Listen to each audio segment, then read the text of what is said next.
brave people of India. हो बड़ी खबर, भारत ने लाहौर पर सीधा हमला कर दिया है। बहुत बड़ी खबर। और आप देखिए, दिन में ही अमेरिका ने कहा था कि लाहौर से हमारे नागरिक निकल जाएं, वही हुआ है। लाहौर पे भारत ने सीधा हमला कर दिया है। हमने आपको कहा था कि अभी तो भारत जवाब दे रहा है, लेकिन जवाब देते देते ठोकना शुरू कर दिया तो कांड होगा। और भारत ने पाकिस्तान को जवाब देना शुरू कर दिया है। यहां पाकिस्तान का JF-17 ढेर हो रहा है, F-16 ढेर हो रहा है, और यहां भारत ने लाहौर पर अटैक कर दिया है। हमारे साथ मेजर गौरव आर्या जुड़ गए। मेजर गौरव आर्या, लाहौर पर भारत का हमला, ये क्या मतलब है? बहुत बड़ी बात है। दिल है पाकिस्तान का लाहौर, जिनने लाहौर नहीं देखा वो जमया नहीं। अब देखो, अब ये जमेंगे, ये सबके सब। बहुत बढ़िया, आई एम सो हैप्पी। जब अभी खबर आई नाविका की शो में था तो बोला था कि पाकिस्तानी टैंक बढ़ रहे हैं लोंगेवाला की तरफ। 1971 में वहीं पे उनकी बेइज्जती हुई थी, लोंगेवाला में बेइज्जती हुई थी। अब ये लाहौर गिरेगा, लाहौर गिरेगा। Very good, I am very happy. बहुत खुश हूं मैं। क्या? Very good. देखिए, एक और बड़ी खबर, विदेश मंत्री एस जयशंकर ने मार्को रूबियो से बात की है, जो अमेरिका के एनएसए से भारत के विदेश मंत्री ने बात की है। यानी भारत ने बता दिया है अमेरिका को कि हम पाकिस्तान को बुरी तरह ठोकने जा रहे हैं। लाहौर पर भारत का यह हमला, बहुत बड़ी खबर इस वक्त। मार्को रूबियो और एस जयशंकर की बातचीत, यानी नरेंद्र मोदी ने कह दिया है कि ट्रंप को बता दो, हमारे दोस्त को बता दो कि भारत बहुत बड़ा एक्शन लेने जा रहा है। और लाहौर पर हमले का मतलब क्या, मेजर गौरव आर्या, क्या इसका सीधा मतलब यह है कि पाकिस्तान का नक्शा बदलने वाला है? बिल्कुल, लाहौर पे मतलब पाकिस्तान को दिल का दौरा देना, क्योंकि पाकिस्तानी कहते हैं लाहौर जो है पाकिस्तान का दिल है। स्ट्रेटेजिकली लाहौर बड़ा इंपॉर्टेंट है, अमृतसर से स्टोन्स थ्रो है। लाहौर में कोर भी है, देखिए लाहौर में एक आर्मी का कोर भी है। और सबसे बड़ी बात, लाहौर में कुछ होता है पूरा पाकिस्तान डिमोरलाइज होता है। ये बड़ी सिग्निफिकेंट एक डेवलपमेंट है कि लाहौर पे अटैक हुआ है। ये चुन के टारगेट चुना गया है, मतलब जानबूझ के लाहौर पे हमला करा गया है कि पाकिस्तान को वहां मारो जहां इसको पानी ना मिले। आनंद सर, लाहौर पर अटैक, अब ये फाइनल असॉल्ट जिसको कहते हैं वैसी तस्वीर लग रही है। नहीं, अभी तो फाइनल नहीं है, अभी तो डे 2 है। क्वार्टर फाइनल है, अभी ये क्वार्टर फाइनल है। पर देखिए, इन्होंने 2 मिसाइल छोड़ी हरविंदर साहब पे गोल्डन टेंपल पे, और लाहौर किसकी कैपिटल थी? रंजीत सिंह की। तो अब ये Gaurav ji, this is not a coincidence. This is not a coincidence at all. No. लेकिन एक चीज तो समझ में आ रही है, वो पाकिस्तान का क्रिकेट टीम का कप्तान क्या करना है, हमने लन करना है, हमने क्या करना है, वैसे कुछ विन करना है, लन करना है ना। वही ये विन कर सकते ना ये लन कर सकते, ये समझ में आ रहा है। इन्होंने कुछ लर्न नहीं किया है बॉस, कुछ लर्न नहीं किया है, इन्होंने कुछ नहीं सीखा। इनको ऑपरेशन सिंदूर से समझ में आ जाना चाहिए था कि भारत क्या कर सकता है। इन्हें आज दिन में समझ में आ जाना चाहिए था कि अगर आर्मी हेडक्वार्टर रावलपिंडी के 1 किलोमीटर 2 किलोमीटर की दूरी पर भारत ड्रोन गिरा सकता है तो क्या कर सकता है। तुम्हारी सारे सिस्टम फेल हो गए, ना हमारे 24 मिसाइलें रोक पाए, ना हमारे ड्रोन रोक पाए। उसके बावजूद अगर पाकिस्तान ने यह नाकाम हरकत की है, सीधा मतलब असीम मुनीर का ईगो, उसकी कुर्सी, और उसको डर था कि उसकी कुर्सी चली जाएगी, इसलिए उसने ये किया है। देखिए, एक मैं चीज को पलट देता हूं सुशांत जी, वो हमारे मिसाइल्स और ड्रोन्स को नहीं रोक पाए, ये इतनी बड़ी बात नहीं है।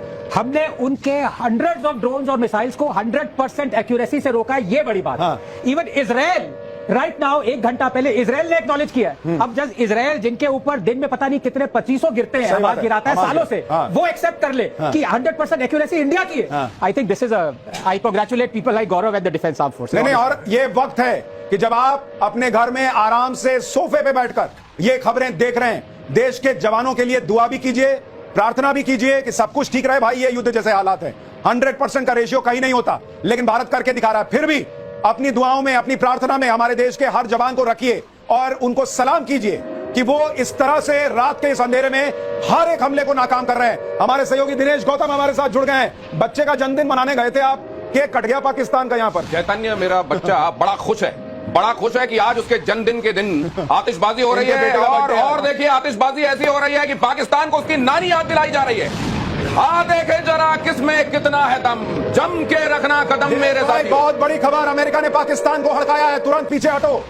बहुत बुरी तरीके से अमेरिका ने पाकिस्तान को फटकार लगाई है कि तुरंत ये सब रोको, तुरंत पीछे हटो। अमेरिका ने पाकिस्तान को कह दिया है। तो अभी आपने खबर बताई थी कि मार्को रूबियो से बात हुई है। मार्को रूबियो ने फौरन बोला है, क्या कर रहा है, बहुत बुरी तरह पिटोगे, नामो निशान मिट जाएगा, फौरन पीछे हटो। ये बहुत बड़ी खबर। अमेरिका पहले भी कह रहा था कि भारत ने ऑपरेशन सिंदूर किया है, ये उसका हक है, हिलना मत, कुछ करना मत। लेकिन पाकिस्तान ने गलती की, एक बार फिर अमेरिका समझा रहा है, पीछे हट जाओ, हाल बुरा होगा। लेकिन अब पता नहीं जब तक मार्को रूबियो का फोन जाएगा, वो कह रहे हैं कि तुम पीछे हटो, तब तक तो भारत ने लाहौर पर अटैक कर दिया है। लाहौर पर अटैक कर दिया, और अगर अमेरिका को फोन करवाना था तो IMF से करवाना था।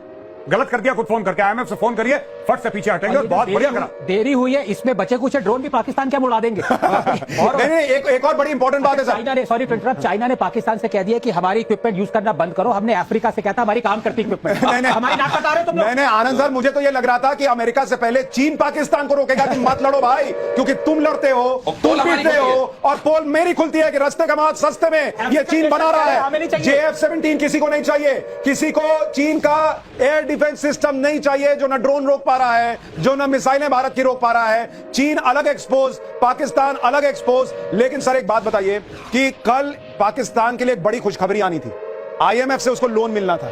जो आदमी रात में ये हमले कर रहा है उसको कौन लोन देगा? क्या उस पर भी अब संकट है? नहीं, मुझे लगता है कि बिल्कुल संकट है, 100% संकट है। और अमेरिका की अगर बात नहीं मानेगा, अमेरिका इसकी चूड़ियां कसेगा। और एक और बड़ी खबर मेजर भाई, एक और बड़ी खबर, सियालकोट पे बड़ा हमला हो गया है। सियालकोट में भारत ने बड़ा हमला किया है। लाहौर में 3 ठिकानों पर भारत ने बड़ा हमला कर दिया है। यानी अब ये वॉर है बॉस, अब इसमें कोई इफ बट नहीं है। सियालकोट में भारत का बड़ा हमला, लाहौर में लगातार सायरन बज रहे हैं, भारत घुस गया है पाकिस्तान में। लाहौर में ब्लैकआउट, लाहौर में सायरन, सियालकोट में भारत ने बड़ा हमला कर दिया है। मेजर गौरव आर्या, जरा सियालकोट की इंपॉर्टेंट समझाइए। देखिए, ये पाकिस्तान का एक बहुत बड़ा वहां पे कंटोनमेंट है, इनके आर्म्स डंप हैं, इनके मिसाइल डंप है वहां पे, और सियालकोट पाकिस्तान के लिए बहुत बड़ी खबर, पाकिस्तान घुस गई भारतीय सेना। ये अज्ञात बॉर्डर पर पाकिस्तान के भीतर दाखिल हो गई भारतीय सेना। और देखिए मेजर गौरव आर्या को, ये इसका मतलब समझिए ये क्या है। ये अब पराक्रम का वो प्रदर्शन है जिसकी ताव झेल नहीं पाएगा पाकिस्तान। अज्ञात बॉर्डर पर कहा जा रहा है कि भारत की सेना, भारत की आर्मी घुस गई है। अभी तक तो कहा जा रहा था कि सिर्फ एयरफोर्स अटैक कर रहा है, लेकिन अब भारत की आर्मी घुस गई है। मेजर गौरव आर्या, एक बार नेवी बीच में आके कराची पोर्ट पे आग लगा दे, मजा आ जाएगा। एक बार नेवी वाले आप भी जरा अपने इसमें हिस्सा डालो। आर्मी अंदर घुस गई है पाकिस्तान में, INS विक्रांत है, वहां से करिए 15-20 BrahMos fire, set fire to the Karachi port, आग लगा दो कराची में, फूंक डालो पूरे शहर में। मेजर गौरव आर्या, क्या आपको लग रहा है पाकिस्तान का नक्शा बहुत बुरी तरह बिगड़ने वाला आज रात? मैं बता रहा हूं, आज की रात देखना कयामत की रात है पाकिस्तानियों, सो मत जाना, आज की रात को कयामत की रात है। तुम्हारे सर पे मौत का नंगा नाच हो रहा है। नहीं सो जाओ, लेकिन एक आंख खुली रखना। हाँ। नहीं, पाकिस्तान के जितने बच्चे आज घर पे अपना मैप बनाने का प्रैक्टिस कर रहे हैं, आज बार रुक जाओ बेटा, आज बार रुक जाओ, या 2-3 दिन और रुक जाओ, तुम्हें मैप फिर से सीखना पड़ेगा। ऐसी स्थिति बन रही है। मीरा जी कुछ जोड़ना चाह रही है? सुशांत जी बहुत बहुत अभिनंदन, भारत माता की जय। ये ललकार के साथ जय हो गया। जैसे अभी मेजर गौरव आर्य सर भी बोल रहे थे कि जैसे ही हमारा INS विक्रांत से हो, बाकी बच्चों के जो F-16 उन्होंने वहां पे ग्वादर में डाल रखे। अरे मीरा जी, आप कह रही थी S-400 का मिसाइल बड़ा महंगा आता है, ड्रोन पे क्यों खर्च करना?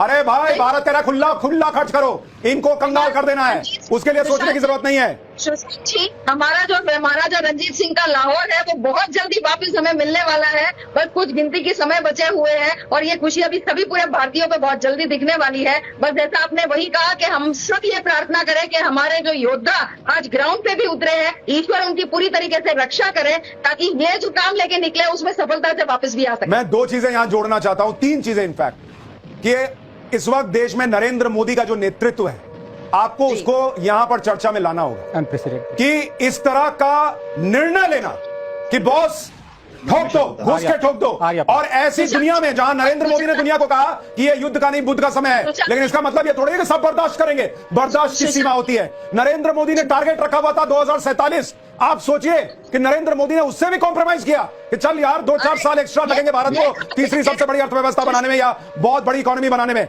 लेकिन ये सब नहीं चलेगा।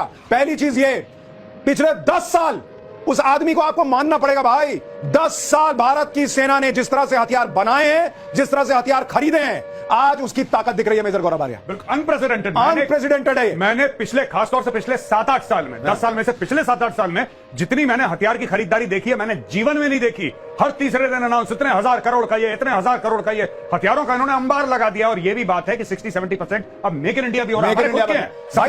अभी सर आकाश ने ठोका है, आकाश ने ठोका है जो अपना स्वनिर्मित है। तो आप देखिए, ये बड़ी चीज जो है वो इस वक्त हुई है, लेकिन नरेंद्र मोदी का ये निर्णय लेना कि हम ये करेंगे, ये अपने आप में अनप्रेसिडेंटेड है। और लाहौर से इस्लामाबाद तक अंधेरा ही अंधेरा, पाकिस्तान में अंधेरा, पाकिस्तान के पंजाब में पूरा अंधेरा छा गया है, लाहौर से इस्लामाबाद तक अंधेरा ही अंधेरा है। आनंद सर, ये जो हो रहा है ये अद्भुत है, ये अद्भुत है। नहीं, मैं ये सोच रहा हूँ वो जो पेन था सरेंडर डॉक्यूमेंट साइन करने के लिए जो नियाजी साहब ने यूज किया था, वो किसके पास है? इंडिया के पास रखा हुआ है आपने पाकिस्तान के पास? क्योंकि उसकी जरूरत नहीं। सर अब हम डिजिटल साइन लेंगे सर, दुनिया को व्हाट्सएप करेंगे कि उन्होंने साइन किया।